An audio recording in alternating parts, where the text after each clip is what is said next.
E o nosso assunto agora aqui no Show da Notícia é a sua segurança, mas não a segurança física, a proteção contra assaltos, sequestros e outros crimes que a gente pode chamar de tradicionais. A gente vai falar de segurança sobre as suas informações, principalmente porque a falta dela pode te deixar vulnerável a outros tipos de ameaça. Um relatório divulgado pela Norton Cybersecurity Insights, por exemplo, mostra que no ano passado o Brasil registrou o maior número de crimes virtuais até hoje, um aumento de 10% em relação a 2015.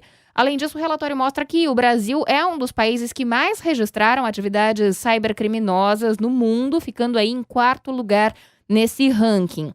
E esse perigo aumenta, claro, à medida em que a tecnologia vai ficando cada vez mais inerente ao nosso dia a dia. Para falar desse assunto, nós estamos em contato com o diretor de inteligência cibernética do grupo New Space, membro da Comissão de Crimes de Alta Tecnologia da OAB de São Paulo, Thiago Bordini. Thiago, boa noite. Boa noite. Thiago, a incidência de crimes virtuais no Brasil aumentou com a popularização dos smartphones e principalmente do WhatsApp? É isso que tem a ver aí com esse lugar que a gente ocupa nesse ranking? Na realidade, vários fatores contribuíram para isso, né? Um deles foi a popularização dos meios digitais. Então, o smartphone tornou acessível a internet para muito mais pessoas e, consequentemente, o crime acaba abrangendo também essas questões, né? Outro fator que a gente tem é que entrou um número grande de pessoas na internet e não tiveram um devido treinamento, uma devida capacitação para tudo isso. Então, a gente tem hoje pessoas que nunca tiveram acesso a um computador e já têm acesso direto a um smartphone. Então, você não tem aquela cultura de segurança, de um antivírus ou programas que possam inibir esse tipo de uso, de programa malicioso, na realidade. Outro fator que eu levo em consideração bastante é a questão das pessoas também acreditarem muito no que elas veem. O brasileiro tem um péssimo hábito de acreditar em tudo que dizem ou em tudo que ele recebe. Então, qualquer propaganda que ele recebe, ele acredita que é verdade. Qualquer link que ele recebe, ele clica porque acredita naquilo. E isso faz também com que as pessoas caiam mais em golpes virtuais ainda. Qual que é o tipo de crime mais comum? Esse tipo de golpe mais comum é aquele do clique aqui? As pessoas ainda caem muito nesses truques de clique para ganhar US$ 1 milhão ou encaminha mensagem para mudar a cor da tela. Isso ainda é muito comum? Ainda é bastante comum as pessoas acreditarem nessas promoções e tudo mais. Hoje a gente tem uma demanda pelo lado criminoso de ter uma especialização muito grande. Então, as propagandas falsas, elas são criadas de uma forma muito próxima às propagandas reais. Então, os fraudadores se aproveitam de promoções reais, de datas comemorativas, tem todo um cuidado com o layout da mensagem, o próprio texto que é escrito, para convencer cada vez mais as pessoas, né? Há um tempo atrás era comum você encontrar e-mails mal escritos, com erros de ortografia e gramática. Hoje já tem um cuidado muito grande por parte dos fraudadores nisso.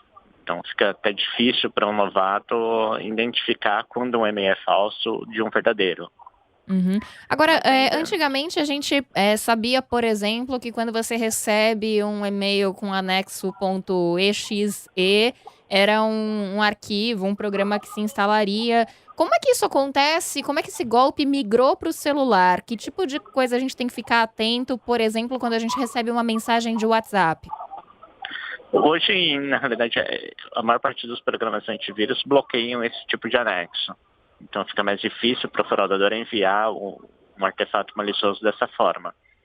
O que tem sido feito com smartphones é direcionado o usuário para um site que ele vai preencher informações dele e essas informações vão ser utilizadas em um golpe futuro, seja informações de cartões de crédito ou informações pessoais. E o outro fato é a publicação de aplicativos não legítimos em lojas virtuais. Então você encontra um aplicativo, por exemplo, para alterar a data de pagamento de boleto vencido. Esse aplicativo, por um tempo, por exemplo, ele gerou diversos boletos com um código de barra diferente do original. Então a pessoa gerava um boleto renovava, na realidade, um boleto vencido, achando que isso ia mudar a data, e o programa mudava o código de barras. Então a pessoa pagava um boleto e esse dinheiro ia para uma conta de um terceiro e não na conta do estabelecimento do devido, né? Já era a fraude da fraude, né? Já era fraude da fraude. Pois é, tem que tomar cuidado com isso, né? Bastante. Então tem vários programas que são utilizados hoje dessa forma. Então você tem um programa de banco.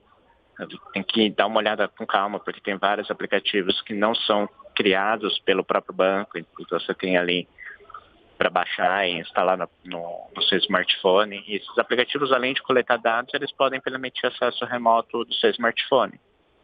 Então, desde coletar suas ligações, contatos, saber onde você está, também ter acesso a tudo que você faz no smartphone. E aí a gente entra numa modalidade nova, né, Thiago? Porque, a princípio, os criminosos querem apenas o dinheiro. Então, eles acessam lá os dados da sua conta bancária, conseguem realizar esse tipo de fraude financeira.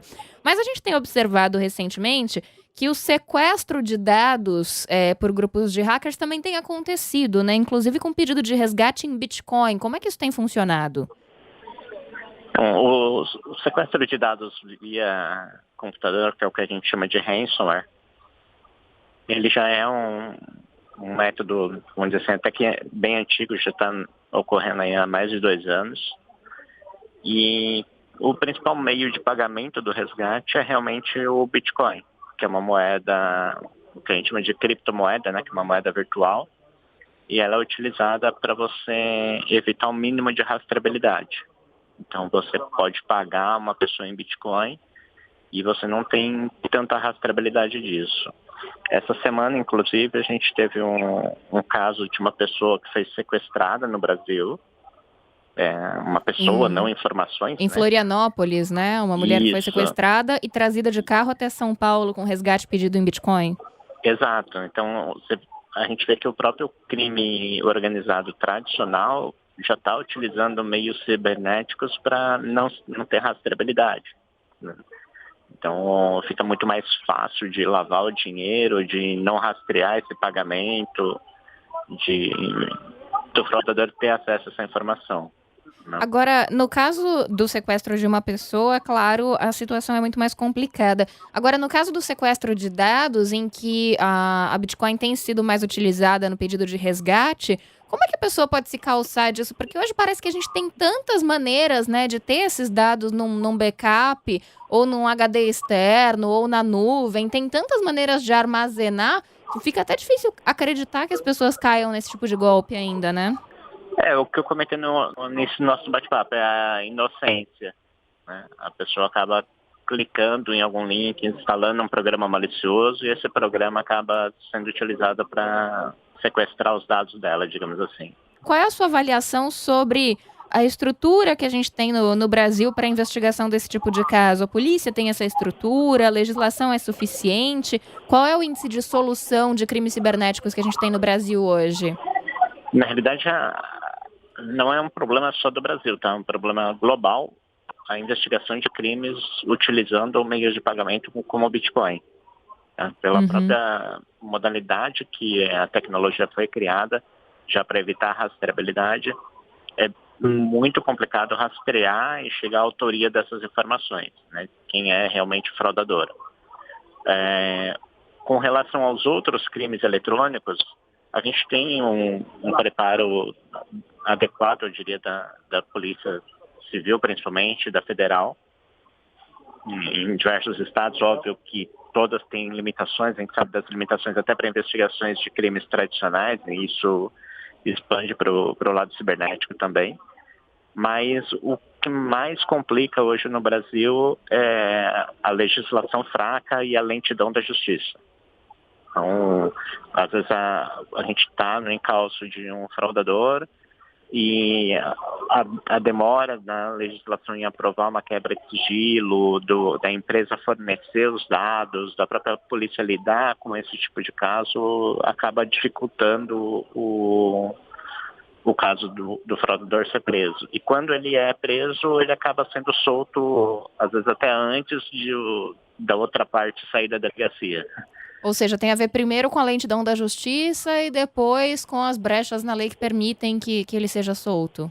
Sim, já presenciei casos que o fraudador saiu da delegacia antes e a vítima estava ainda prestando depoimento. Foi liberado no mesmo dia, então, antes da... Antes da própria vítima. É de assustar, né? Bom, pra tomar cuidado com isso, as dicas são aquelas, né? Não sair clicando em qualquer coisa, não acreditar em tudo que recebe. Exato, acho que a principal dica é não acreditar em tudo que a gente vê. Né? Então, eu recebi um link de uma promoção muito atraente. Entre direto no site da empresa, verifica se essa promoção existe, não sai clicando rapidamente, preenchendo os dados da torta direita. A gente tem que pensar um pouco se aquele site realmente precisa daquelas informações. Cuidado com tudo que recebe, desconfie sempre. Thiago Exato. Bordini, muito obrigada pelas dicas e uma boa noite para você. Boa noite a todos.